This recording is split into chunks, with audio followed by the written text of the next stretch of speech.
हम press club में जमा हुए हैं। मेरे साथ मेरे साथी सरपंचेस और कुछ चीदा लोग यहाँ मौजूद हैं। हमें ये एहसास हुआ आज कि आज जैसे नरेगा का स्टाफ जो स्ट्राइक पे गया हुआ है और पूरी डिस्ट्रिक्ट की नहीं बल्कि स्टेट के जो काम काज हैं हमारे नरेगा के, बल्कि बहुत से बाकी ऑफिसेज़ के जिनमें ये देखते थे वो बिल्कुल मतलब बैठ गए हैं। आज का हमारी प्रेस कॉन्फ्रेंस करने का यही मतलब है कि अगर ये लोग आज से 15 साल या 14 साल पहले जो नरेगा में भर्ती किए थे और सभी पढ़े लिखे लोग हैं, जिनमें जेई हैं, टेक्निकल स्टाफ है, उसके अलावा नरेगा का दूसरा स्टाफ है जैसे JRS हैं या CIS का स्टाफ है, तो आज वो मुकम्मल तौर पर हड़ताल पे बैठ गए हैं, जिससे एक सिर्फ नरेगा को ही नुकसान नहीं है बल्कि पूरा जितना भी कवर्ड का जो काम चल रहा था उसमें ये लोग बहुत एक्टिव थे और बड़े अच्छे तरीके से काम कर रहे थे। हर महाज पे ये आगे खड़े थे, जहाँ भी इनको खड़ा किया जाता था ये लोग काम करने के काबिल हैं और इस अहल हैं कि ये कंप्यूटर नोइंग हैं, सारे ये कंप्यूटर जानते हैं और अच्छे पढ़े लिखे बच्चे हैं सभी। और हम ये समझते हैं कि हमारी सरकार जो है 13 साल से इनके साथ नाइंसाफ़ी कर रही है। हम अपनी सरकार से मुतालबा करते हैं आज कि अगर नरेगा बल्कि अगर रूरल डेवलपमेंट को चलाना है तो इनको आप ज़रूर इनका हक़ दीजिए, क्योंकि पिछले दिनों की एक मिसाल है कि एक लड़का जो जेई के तौर पर टेक्निकल असिस्टेंट काम करता था, उसकी अचानक बिजली लगने से उसकी डेथ हो गई और आज उसके बच्चे जो हैं वो किसको रोएंगे, किसको कहेंगे कि वो उनका सहारा बने। अगर वो परमानेंट होता तो आज उसके बच्चे जो है वो उसका फ़ायदा उठाते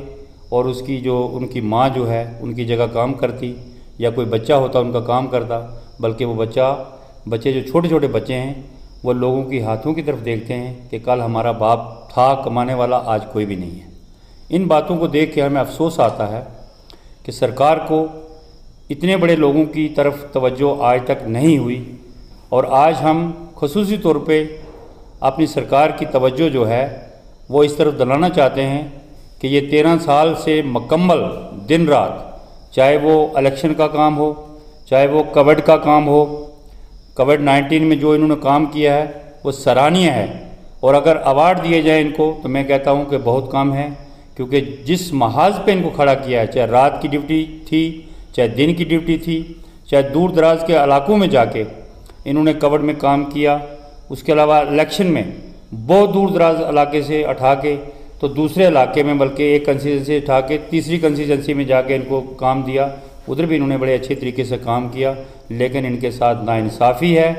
हमने पिछले दिनों हम श्रीनगर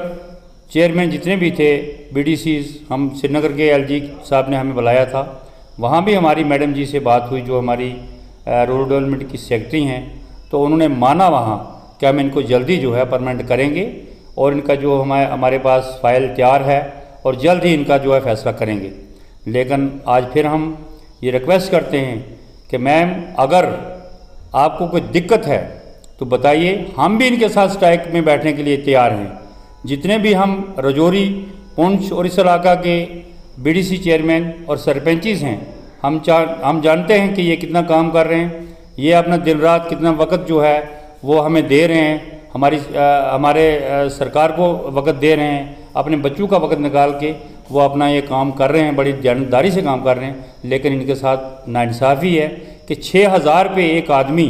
अपने बच्चे कैसे पालेगा, उनको पढ़ाएगा कैसे, उनकी तरबियत कैसे करेगा और अपना रोज़गार कैसे चलाएगा। ये बड़ी अफसोस की बात है। आज हम इस फोरम के माध्यम से हम रिक्वेस्ट करते हैं LG साहब से और एडवाइज़र साहब से और जो मैडम है हमारी रूरल डेवलपमेंट की, कि इस बात पे फौरी तौर पर तवज्जो दी जाए और जितना भी जल्द हो सके इनका आर्डर निकाला जाए, ताकि ये भी अपने बाल बच्चों को पाल सकें और मुल्क की और अपने रियासत की, अपने लोगों की सेवा कर सकें। शुक्रिया।